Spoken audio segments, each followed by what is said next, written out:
Favourite വേൾഡിന്റെ വചന കേൾവിയിലേക്ക് എല്ലാവർക്കും സ്വാഗതം. പ്രതിദിന വിശുദ്ധ വേദപുസ്തക വായന 952 ദിവസം. മത്തായി എഴുതിയ സുവിശേഷം 25 അധ്യായം. സ്വർഗരാജ്യം മണവാളനെ എതിരേൽപ്പാൻ വിളക്ക് എടുത്തുകൊണ്ട് പുറപ്പെട്ട 10 കന്യകമാരോട് സദൃശ്യം ആകും. അവരിൽ 5 പേർ ബുദ്ധിയില്ലാത്തവരും 5 പേർ ബുദ്ധിയുള്ളവരുമായിരുന്നു. ബുദ്ധിയില്ലാത്തവർ വിളക്ക് എടുത്തപ്പോൾ എണ്ണ എടുത്തില്ല. ബുദ്ധിയുള്ളവരോ വിളക്കോടുകൂടെ പാത്രത്തിൽ എണ്ണയും എടുത്തു. പിന്നെ മണവാളൻ താമസിക്കുമ്പോൾ എല്ലാവരും മയക്കം പിടിച്ച് ഉറങ്ങി.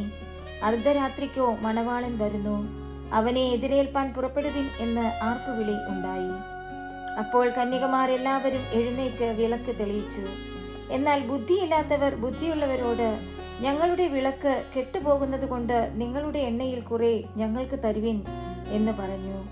ബുദ്ധിയുള്ളവർ, ഞങ്ങൾക്കും നിങ്ങൾക്കും പോരാ എന്ന് വരാതിരിപ്പാൻ നിങ്ങൾ വിൽക്കുന്നവരുടെ അടുക്കൽ പോയി വാങ്ങിക്കൊള്ളുവിൻ എന്ന് ഉത്തരം പറഞ്ഞു. അവർ വാങ്ങുവാൻ പോയപ്പോൾ മണവാളൻ വന്നു. ഒരുങ്ങിയിരുന്നവർ അവനോടുകൂടി കല്യാണ സദ്യക്ക് ചെന്നു വാതിൽ അടയ്ക്കുകയും ചെയ്തു. അതിന്റെ ശേഷം മറ്റേ കന്യകമാരും വന്നു. കർത്താവേ, കർത്താവേ, ഞങ്ങൾക്ക് തുറക്കേണമേ എന്ന് പറഞ്ഞു. അതിന് അവൻ, ഞാൻ നിങ്ങളെ അറിയുന്നില്ല എന്ന് സത്യമായിട്ട് നിങ്ങളോട് പറയുന്നു എന്ന് പറഞ്ഞു.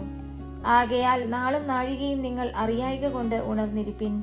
ഒരു മനുഷ്യൻ പരദേശത്ത് പോകുമ്പോൾ ദാസന്മാരെ വിളിച്ച് തന്റെ സമ്പത്ത് അവരെ ഏൽപ്പിച്ചു. ഒരുവന് 5 താലന്ത്, ഒരുവന് 2, ഒരുവന് 1, ഇങ്ങനെ ഓരോരുത്തന് അവനവന്റെ പ്രാപ്തി പോലെ കൊടുത്തു യാത്ര പുറപ്പെട്ടു.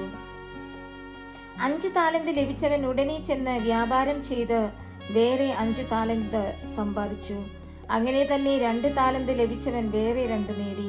1 ലഭിച്ചവനോ പോയി നിലത്ത് ഒരു കുഴി കുഴിച്ചു യജമാനന്റെ ദ്രവ്യം മറച്ചു വെച്ചു. വളരെ കാലം കഴിഞ്ഞ ശേഷം ആ ദാസന്മാരുടെ യജമാനൻ വന്നു അവരുമായി കണക്ക് തീർത്തു. 5 താലന്ത് ലഭിച്ചവൻ അടുക്കെ വന്നു വേറെ 5 കൂടെ കൊണ്ടുവന്നു. യജമാനനെ 5 താലന്തല്ലോ എന്നെ ഏൽപ്പിച്ചത്, ഞാൻ 5 താലന്ത് കൂടെ നേടിയിരിക്കുന്നു എന്ന് പറഞ്ഞു. അതിന് യജമാനൻ, നല്ലവനും വിശ്വസ്തനുമായ ദാസനെ, നീ അല്പത്തിൽ വിശ്വസ്തനായിരുന്നു, ഞാൻ നിന്നെ അധികത്തിന് വിചാരകനാക്കും. നിന്റെ യജമാനന്റെ സന്തോഷത്തിലേക്ക് പ്രവേശിക്ക എന്ന് അവനോട് പറഞ്ഞു. 2 താലന്ത് ലഭിച്ചവനും അടുക്കെ വന്നു. യജമാനനെ, 2 താലന്തല്ലോ എന്നെ ഏൽപ്പിച്ചത്, ഞാൻ 2 താലന്ത് കൂടെ നേടിയിരിക്കുന്നു എന്ന് പറഞ്ഞു. അതിന് യജമാനൻ, നല്ലവനും വിശ്വസ്തനുമായ ദാസനെ, നീ അല്പത്തിൽ വിശ്വസ്തനായിരുന്നു, ഞാൻ നിന്നെ അധികത്തിന് വിചാരകനാക്കും. നിന്റെ യജമാനന്റെ സന്തോഷത്തിലേക്ക് പ്രവേശിക്ക എന്ന് അവനോട് പറഞ്ഞു. 1 താലന്ത് ലഭിച്ചവനും അടുക്കെ വന്നു. യജമാനനെ, നീ വിതക്കാത്തേടത്ത് നിന്ന് കൊയ്യുകയും വിതറാത്തേടത്ത് നിന്ന് ചേർക്കുകയും ചെയ്യുന്ന കഠിന മനുഷ്യനെന്ന് ഞാൻ അറിഞ്ഞു. ഭയപ്പെട്ടു ചെന്നു നിന്റെ താലന്ത് നിലത്ത് മറച്ചു വെച്ചു. നിന്റേത് ഇതാ, എടുത്തുകൊള്ളുക എന്ന് പറഞ്ഞു. അതിന് യജമാനൻ ഉത്തരം പറഞ്ഞത്, ദുഷ്ടനും മടിയനുമായ ദാസനെ, ഞാൻ വിതക്കാത്തേടത്ത് നിന്ന് കൊയ്യുകയും വിതറാത്തേടത്ത് നിന്ന് ചേർക്കുകയും ചെയ്യുന്നവൻ എന്ന് നീ അറിഞ്ഞുവല്ലോ.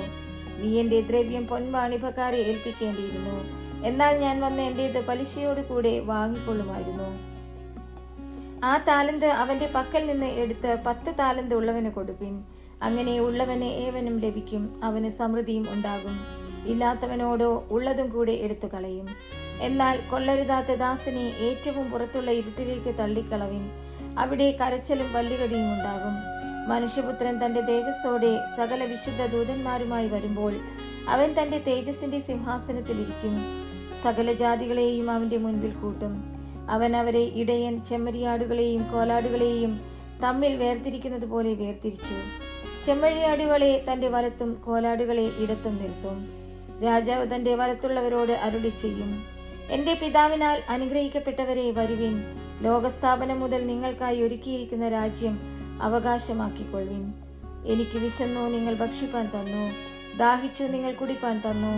ഞാൻ അതിഥിയായിരുന്നു, നിങ്ങൾ എന്നെ ചേർത്തുകൊണ്ടു. നഗ്നനായിരുന്നു, നിങ്ങൾ എന്നെ ഉടുപ്പിച്ചു. രോഗിയായിരുന്നു, നിങ്ങൾ എന്നെ കാണുവാൻ വന്നു. തടവിലായിരുന്നു, നിങ്ങൾ എന്റെ അടുക്കൽ വന്നു. അതിന് നീതിമാന്മാർ അവനോട്, കർത്താവേ, ഞങ്ങൾ എപ്പോൾ നിന്നെ വിശന്നു കണ്ടിട്ട് ഭക്ഷിപ്പാൻ തരികയോ ദാഹിച്ചു കണ്ടിട്ട് കുടിപ്പാൻ തരികയോ ചെയ്തു? ഞങ്ങൾ എപ്പോൾ നിന്നെ അതിഥിയായി കണ്ടിട്ട് ചേർത്തുകൊള്ളുകയോ നഗ്നനായി കണ്ടിട്ട് ഉടുപ്പിക്കുകയോ ചെയ്തു? നിന്നെ രോഗിയായിട്ടോ തടവിലോ എപ്പോൾ കണ്ടിട്ട് ഞങ്ങൾ നിന്റെ അടുക്കൽ വന്നു എന്ന് ഉത്തരം പറയും. രാജാവ് അവരോട്, എൻ്റെ ഈ ഏറ്റവും ചെറിയ സഹോദരന്മാരിൽ ഒരുത്തന് നിങ്ങൾ ചെയ്തെടുത്തോളം എല്ലാം എനിക്ക് ചെയ്തു എന്ന് ഞാൻ സത്യമായിട്ട് നിങ്ങളോട് പറയുന്നു എന്ന് അരുളി ചെയ്യും. പിന്നെ അവൻ ഇടത്തുള്ളവരോട്, ശപിക്കപ്പെട്ടവരെ, എന്നെ വിട്ട് പിശാചിനും അവന്റെ ദൂതന്മാർക്കും ഒരുക്കിയിരിക്കുന്ന നിത്യാഗ്നിയിലേക്ക് പോകുവിൻ. എനിക്ക് വിശന്നു, നിങ്ങൾ ഭക്ഷിപ്പാൻ തന്നില്ല; ദാഹിച്ചു, നിങ്ങൾ കുടിപ്പാൻ തന്നില്ല; അതിഥിയായിരുന്നു, നിങ്ങൾ എന്നെ ചേർത്ത് കൊണ്ടില്ല; നഗ്നനായിരുന്നു, നിങ്ങൾ എന്നെ ഉടുപ്പിച്ചില്ല; രോഗിയും തടവിലും ആയിരുന്നു, നിങ്ങൾ എന്നെ കാണുവാൻ വന്നില്ല എന്ന് അരുളി ചെയ്യും.